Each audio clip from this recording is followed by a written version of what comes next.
Our final presenter for today chairs the Australian Institute of Company Directors and Qantas Super Fund and is a director of IPH Limited and Integral Diagnostics Limited, which are both ASX-listed organisations. In addition to the AICD, he chairs the Hunters Hill Environment Action Group and is vice chair of Outward Bound International.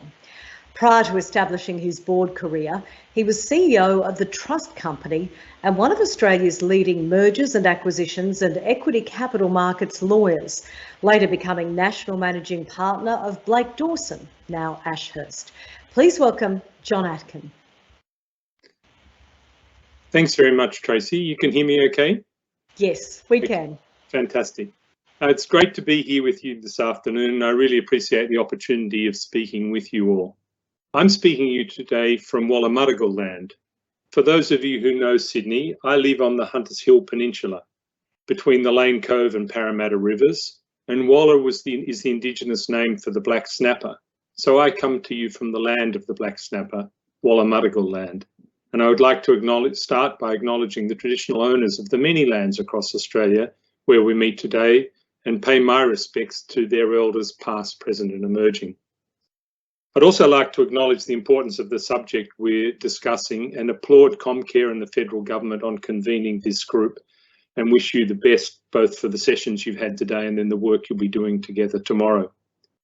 The objective of the forum is to provide information and awareness about sexual harassment in the context of the workplace.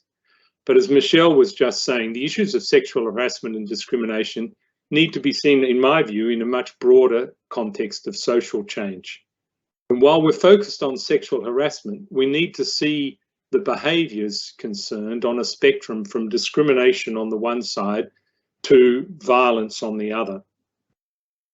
I've got a bit of a challenge as your last speaker today. You've had a distinguished list of speakers who've come before me. It's getting towards the end of the day and I'm, in fact, the last of the speakers. So I'm going to share with you my perspective from the position of a director and caution that this is only just my perspective. And I think it's that ability to actually stand in other people's shoes and see it from another person's perspective is really one of the critical capabilities we need to build if we're going to solve the challenges that we have ahead of us. I've provided the organisers with a short handout which covers some of the points I cover, and then it also includes some reference materials, some the AICD has put out and some that's been put out by other organisations like the Champions of Change. So I thought rather than give you a formal speech or presentation, I would approach this by sharing some personal insights and experiences. But before I do that, I just really want to make 3 points very clearly. The first is that clearly the elimination of sexual harassment in the workplace is the responsibility of the board. The board is accountable for the culture of the company of which they lead. If you went back 5 years, you might have found some directors criticising the Australian Securities and Investment Commission for its focus on culture. That's no longer the case. I think anyone who is an adherent to what I will call contemporary governance standards will acknowledge that a board has the key responsibility for culture.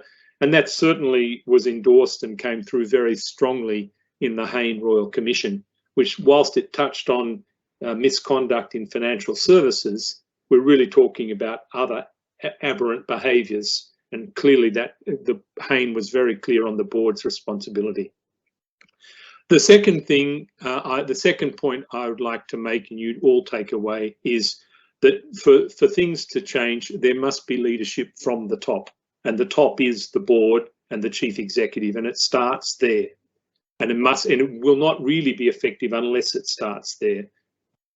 And then the last thing I'd like to say is that whilst clearly we must be seeking to eliminate sexual harassment, I would encourage you all to approach it from a positive perspective of how do we build a diverse, respectful and inclusive workplace.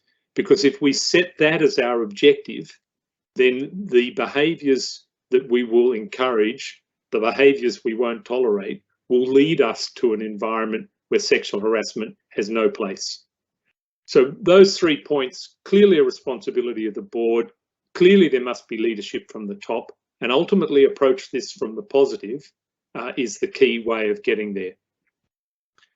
So the first key thing I'd like to go to is if you're on a board, and I mean, boards can be, you can be board of a very large company. Some of you work with very large companies. Many of you regulate very large companies where they've got tens of thousands of employees. How can boards know whether sexual harassment's happening? It's not happening in front of them. So how do they know? And this is particularly important because of the tendency to silence. It's been very encouraging this year. I think people inspired by the example of Grace Tame and Brittany Higgins that people are now speaking out more.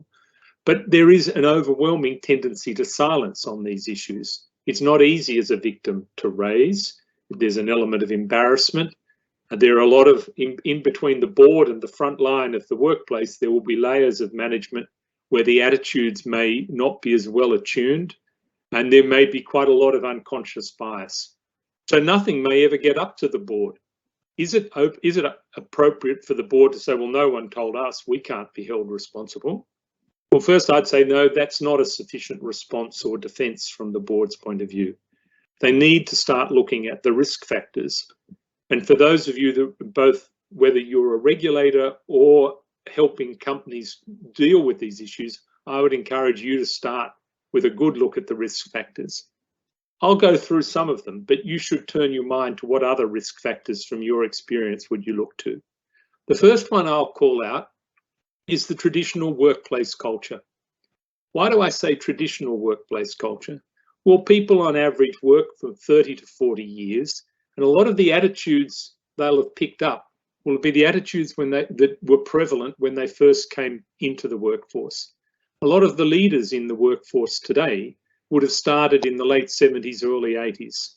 So look at the traditional workplace culture. What was it back then? I'm going to talk later on about construction and transport, but you could equally look back at medicine or law and look at the prevalent cultures 30 or 40 years ago. And a lot of those will have carried forward unless there's been positive action to change. The second thing I would encourage you to look at is gender profile.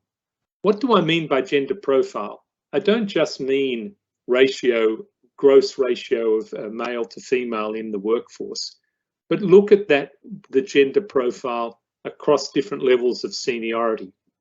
At Integral Diagnostics, one of the companies I'm on the board of, we have got, I think, about 60% female employees across the business. But if you look amongst our radiologists, who are the senior members and effectively the powerful members, they have the power in the workforce, they are predominantly male. That creates a risk factor. I'm not suggesting we have sexual harassment issues, but it creates a risk factor that should put us on the alert. Next, look at your recruitment priorities. I remember probably pre the Hayne Royal Commission speaking to some bankers on their recruitment approaches, and they acknowledged, oh yes, we used to recruit alpha personalities, type A personalities, because they worked really well on our trading desk and they were very good in the aggressive environment of a trading desk. Well, type A personalities of that kind bring with them other behavioural characteristics that will create risk for you. Similarly, what are your remuneration policies? How well do behavioural issues get called out in remuneration, or is it just is dollars the only thing in terms of revenues earned, the only thing that drives remuneration? What KPIs do you actually measure? We'll come back and look at this a little bit later, and I'll contrast the approach between safety and workplace practices. And then, of course, boards can look to staff surveys. Most organisations these days do engagement or cultural surveys or pulse surveys on a regular basis. Do you ask specific questions around workplace environment and particularly sexual harassment? Do you ask whether people would be comfortable raising incidents of sexual harassment if they saw it? And last but not least, exit interviews. Do you do probing exit interviews, or are they more cursory online exit interviews? But you can see out of that some of them. Sorry, there's a bit of a muddle there of things to do to inquire further and risk factors in themselves. but I would encourage you to sit back and think about the risk factors that create the environment and that lead to potential sexual harassment. Let me illustrate the challenges for a board by talking about the experience of a good friend of my daughter. I will refer to my daughter, I'll refer to by name. Her name is Eloise, but I'll refer to her friend as Sally, which is not her real name. Sally and Elle were at university together, and Sally did a double degree in commerce and engineering. She was a high-performing student. She was an all-round high performer at university, and she was snapped up as a graduate employee by one of our major construction companies, who was keen to be building up their female cohort of managers. Now, Elle and Sally remained in touch over the years and are still good friends now. And from time to time, Elle would relate to me different experiences Sally had had at work.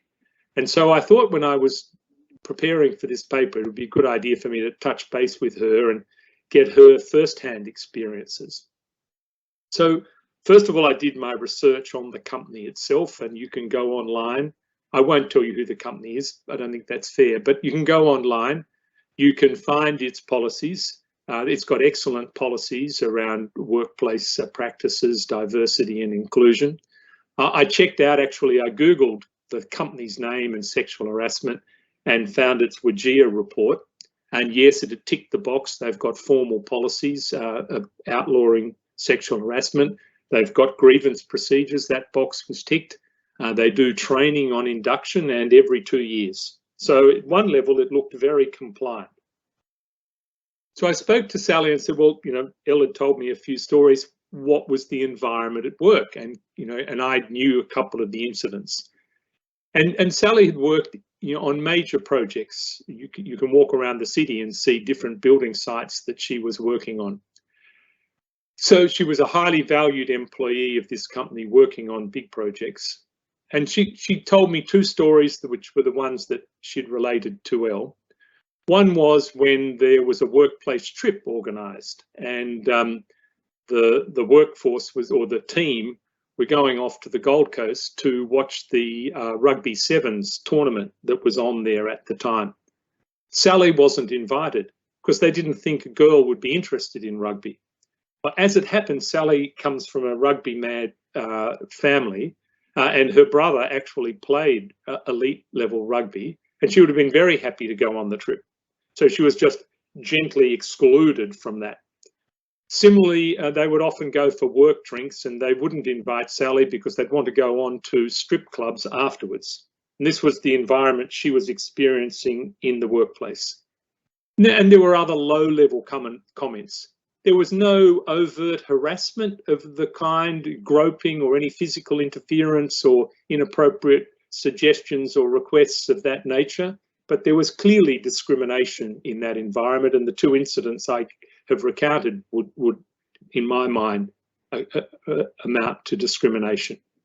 She's left the company now, so 6.5 years trained, high-performing manager, left the company.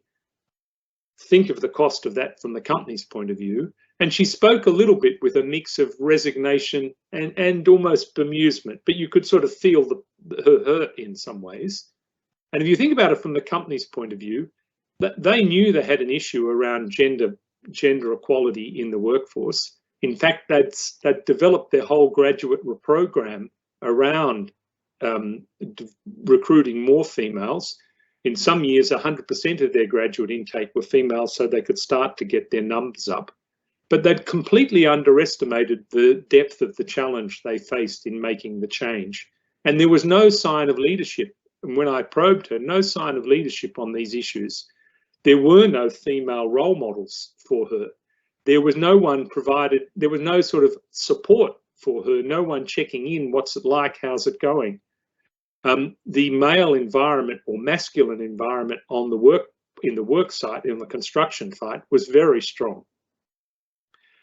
There were staff surveys, but again, they were at a general level and not in a way designed to call things out. And when I then said, well, did they do an exit interview when you left? They said no, there was an online interview, but there was again no real probing. Sally commented that in her mind, the problem was more a masculinity culture issue than a gender issue, but it's that blokey issue. And she said, you know, if you weren't a bloke and prepared to go along with the bloke way of doing things, then you wouldn't feel welcome or included in that. And so Sally had moved on. And initially I thought, oh, gee, I'm not going to get a lot out of that from other than confirmation of the two stories. And this mismatch between a board up here that thought everything was okay and her experience down here, which was, you know, quite at odds with that, and the importance of a board probing more deeply to be sure.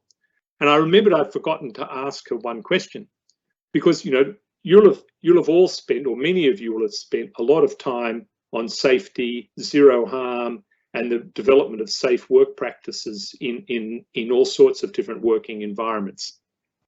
And people will point to the improvements in safety as a way you can make cultural change. So I went back to Sally and I said, look, you know, can we just have a discussion about what the organisation did on safety? You know, did you hear much about safety? And she said, yes, absolutely. Every subcontractor had to identify at least 3 safety issues a week and report them in, and that was part of their contract. Sally, as a manager on site, had to identify and report in at least 1 safety issue a week, or else that would be a sort of a flag against her. A foreman on a site had to raise a safety issue at least 1 a day in order to meet their KPIs. And those KPIs were tracked on every site that this organisation worked on and reported back into their safety standards and reporting, which went all the way up to the board. And many of you will have seen that in other corporations, just how exacting they are in safety. So that is what sends the signal of importance. And that contrast here between their focus on safety on the one hand and their lack of focus on building a diverse, respectful and inclusive workplace was quite marked, and would be, and if you think about it, quite a weakness in their system that the board should have been onto. So go back to those risk factors, but also look at how safety is being managed in the process and the way you proceed with it. Now, there was another element to my conversation with Sally that I wanted to share with you, because it really reinforces the importance of leadership from the top and ultimately will come through with the importance of approaching this on a positive way. When I called Sally back, my closest personal experience with safety as a frontline issue was when I was on the board of Horizon. Some of you, particularly from Queensland, will know Horizon. It's the privatised arm of what was the old Queensland Rail. And I was on the board at the time of its IPO in 2010 and was there up until 2016. And it had a very strong focus. When I joined the board in 2010, it had a very strong focus on safety. You know, it had zero harm. It was led by Lance Hockridge as chief executive. The board showed its support and endorsement of that. We started every board meeting, every board committee meeting, every meeting with investors, all started with safety shares. Safety was the #1 item on the board agenda. And Lance had achieved great improvements in safety in the years he'd been chief executive before the float, and then continued with that afterwards. Not only was there that focus, there was also focus on bystander support. How do you raise a safety issue if you see one? And it drove significant improvements in the business. Those of you who've regulated Horizon and can go back 15 years will know the improvement they achieved. But it not only achieved improvement in the safety outcomes, it improved operational efficiency. Because if you didn't make when you re-engineered your processes to make sure they were safe, you would also re-engineer them to make sure they were efficient. And in fact, our investors cottoned on to this, because Lance would always commence his reports to investors to the stock exchange, the safety stats would always be the lead item there as well. And they soon realized that actually further improvements in safety was a lead indicator of further efficiency improvements. So that was part of the reason why I'd asked Sally what the construction company's approach to safety was. But Sally picked up on my mention of Horizon, because she said, well, actually, one of her friends from university had gone off and worked at Horizon and had found, and her friend, when she went to Horizon, had found a completely different working environment to the one that she'd experienced at the construction company. She said, her friend said it was far more inclusive and welcoming of women than the masculinity problem that she'd experienced. And that really got me thinking, and I could then give another perspective that I wanted to share with you. Because before the float, I don't think Horizon had a deliberate diversity policy. But as we were preparing for the float or the privatisation, we were, as any good organisation would be, going through the list of things we needed to be ticking off. And so we developed the diversity policy, and I had oversight. I chaired the governance committee of the board, so we were looking at all the different policies that were coming up. And for one reason or other, diversity as a topic then became reported back to the governance committee. And so for the first maybe 18 months after the float, yes, we'd be getting reports back from the diversity council or committee, but there was not a lot of traction happening, to be honest. It was on the board's agenda, reports were coming back, but it was very compliant, the behaviour. And Lance, up until that point as chief executive, wasn't on the diversity committee. One of the other executives were leading it. But after about 12 months, and Lance could see nothing was really happening, he took over chairmanship of that committee. He did a number of things to actually mark out that creating a diverse workplace was a real priority. He certainly was gender-led in terms of gender balance, but it was much more than that. It really embraced LGBTQI, and he did it in a number of different ways. He did things like he took on board or identified an up-and-coming female manager right across from anywhere across the business, and they then became his shadow and worked alongside him for 4 months at a time. He would do 3 a year on rotation. They would attend all the meetings that Lance attended. So they came to board meetings, they came to dinner with the board, they went to investor meetings, they went to site meetings, they went to his executive meetings. They helped him learn a little bit about social media on the way. But more importantly, Lance was sending a big signal to everyone else that this was an issue he was taking very seriously and personally behind. We set at Horizon very clear targets on promotion. He anticipated and responded to the passive-aggressive male pushback. Does this mean my promotion prospects are more difficult? He called that out and took that issue on. He developed a cohort of male champions of change within the business. Every year we used to have a major lunch where the board would be invited, and we would have the whole lunch was around a celebration of diversity in the company. Different people would be called up to speak and called out and acknowledged for the contribution they'd made. And you can see, if you even go back on, I mean, I've not been on the board now for 5 years and there's a new chief executive, but Andrew Harding seems to have carried that forward. And it's been part of what's led to the change in culture that Sally's friend experienced when she went to Horizon. Why would have Lance done that? What was the point in it for him? Well, yes, it certainly addressed and helped address the issues around sexual harassment, but creating that workplace had a number of other benefits for Horizon as an organisation.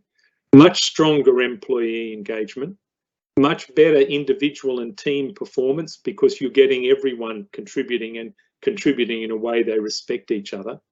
Much improved recruitment development and retention of your talent. And just as importantly, from a business point of view, if you can develop that culture internally, then you're in a much stronger position to engage with your customers in a customer-centric way and in a respectful way. So there is a big payoff here for companies who embrace a program where you're trying to build that diverse, respectful and inclusive workplace. But it must come with that leadership from the top. And from my experience, what the switch that happened in Horizon once Lance took ownership of the issue, and that issue then went right down through the organisation, was absolutely critical. So before I close off, and I know I'm running a little bit ahead of time, but I know that I hope that won't get into trouble from you guys, and you'll have lots of questions for me. There's just a couple of points I've really got to draw out for you, because I know looking through the attendance, and I don't know your names, but I know the organisations, and there were lots of you there from safety regulating bodies. Think just when you go away tonight, and think of the sophistication that now attends to the management of safety in the traditional sense in the workplace. You know, the tracking that companies do of their lost time injury frequency rates, their tracking of the near misses, the benchmarking of their near misses against different businesses and against over time. The root cause analysis that happens if there's any major incident, so people can understand what corrections need to be made. I know in integral diagnostics, for example, it's a medical business, things do go wrong, but the root cause analysis is critical, and we insist on it happening, and that comes all the way up to the audit committee of the board to ensure that we're improving our standards all the time. And think about the openness and the transparency with which those issues are dealt with. I know some people from the Qantas team are here, and I know just how deeply Qantas cares about operational safety in its business and aviation generally. And they have a very open and transparent way of assessing any accidents or incidents that take place so everyone can learn from them. Then benchmark that against the challenge of building a diverse workplace, a diverse and respectful workplace. You know, how clear are the expectations? Where are the near misses being reported? Where is that root cause analysis? And you'll see quite a stark contrast, I think. We're only just starting this journey of really knowing how to build a good working environment that embraces diversity in the way I've talked about it. So start by setting very clear expectations. Make sure there is good training and support. That very open and transparent reporting. It doesn't have to be about names, but it must be about the incidents must come up. If incidents do occur, do the root cause analysis and make sure there's that leadership from the top. Because the reward will be not only the elimination of sexual harassment, which is one of our objectives, but it's that reward in terms of the employee engagement, the team performance, the recruitment, development and retention, and ultimately the service that your organisations will be able to provide. So with that, Tracy, I'll leave it there and hope that I've stimulated some questions. You certainly have. Thanks for joining us today, John. These are our final questions for the day, so let's get into it. I'm interested to know, what has the AICD done itself to examine its own practices and culture in this area? Yeah, that's a good question, because, you know, as chairman of the AICD, I think all the board members say, well, you know, it's wonderful being a great organisation, but you hold out all these standards for others. What are you doing yourself? Well, I'll share with you a couple of things, and I'll try and do it as openly as I can, because I think one of the things here with any change is for us not to be too defensive, you know, to admit we've got scope to improve, because we all have. We certainly have taken a very close interest in the Kate Jenkins inquiry from the get-go. Angus, the chief executive, and I met with Kate as part of the inquiry. And then last year, earlier this year, we published our first guide. And I've given you references to the work we've done to support our members. But I was insistent before we published that first guide. I said to our company secretary, we better check our own houses in order. So we did our own gap analysis against the criteria set out in one of the guides we were publishing. That did throw, and we connected with that. We did our own risk assessment across our operations. We have been very clear, and I follow in the footsteps of Elizabeth Proust as chair of the organisation. So I'm not claiming credit for this. I can acknowledge Elizabeth and people who've come before me, but very clearly expressed zero tolerance to sexual harassment that's communicated very regularly to our staff and at different, and we have compulsory training both annually and different online modules that people have to go through, face-to-face annually and online modules twice a year. We monitor our employee assistance program and conduct regular pulse surveys. To be honest with you, we did ask a question, what do we provide a safe working environment? Would you be comfortable raising, if you saw any issues going to safety, would you be happy raising them? And we score really highly on that. We did not ask about sexual harassment specifically, and we're changing the survey to make sure that we do. We looked at our workplace environment and gender profile, and our gender profile is quite good, we've got over half the board is female, 50% of our general manager roles are female. We've actually got a negative gender pay gap. That is, on average, our women are paid slightly more than our men, so we don't, and the profile's pretty good. So we don't have an issue there as a risk factor. That doesn't mean we can be complacent. We looked at other parts of our business. We run events for our members, and we haven't been running that many during COVID, but we do run events for our members. We serve alcohol at those events.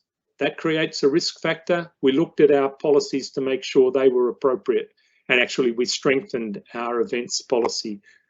I mentioned we did the gap analysis, and now the governance committee of the board is getting a regular report back on how we close out those gaps. I guess there were two other things that we've done. We've now made sure that sexual harassment is a topic reported through the audit committee up to the board, through our HR committee up to the board every time we meet. And the last thing we did, and which was a real eye-opener for me, and I've included a reference in the handout, we organised a training session for all board members and all the senior executives. We did it as a cohort with the Diversity Australia on how to build a respectful workplace.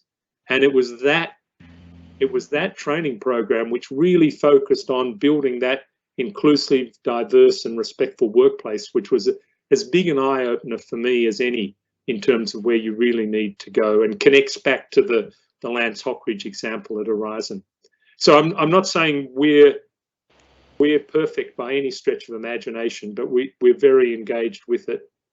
Perhaps fortunate in having a better culture to come off, but very much seeking to close out those gaps and improve our standards and improve that diversity is really what we're after. It sounds like you've worked very hard at it, which is terrific. You talked a lot in your speech about the importance of the culture and dynamics of the boardroom in driving zero tolerance of sexual harassment. Can I get you to dig a bit deeper there? Because sometimes when we talk about culture, it can sound a little esoteric and amorphous. I think it's behaviours and attitudes. You know, that's what makes up culture. And how do you get it? And just I can talk a little bit in the boardroom itself. I mean, I think that, you know, people talk about tone from the top. Well, then that's very much the tone you set as a director in that boardroom, and therefore the chief executive's clearly critical, because it's the chief executive who walks out and speaks to the employees.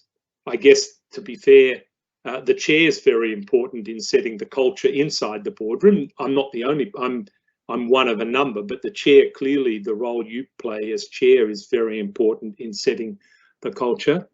I think one of the reasons why the AICD has so much supported the drive for gender equality, or the 30% club, amongst the listed companies, is to improve the diversity and gender balance on our boards themselves, because I think having women in the boardroom definitely makes a difference.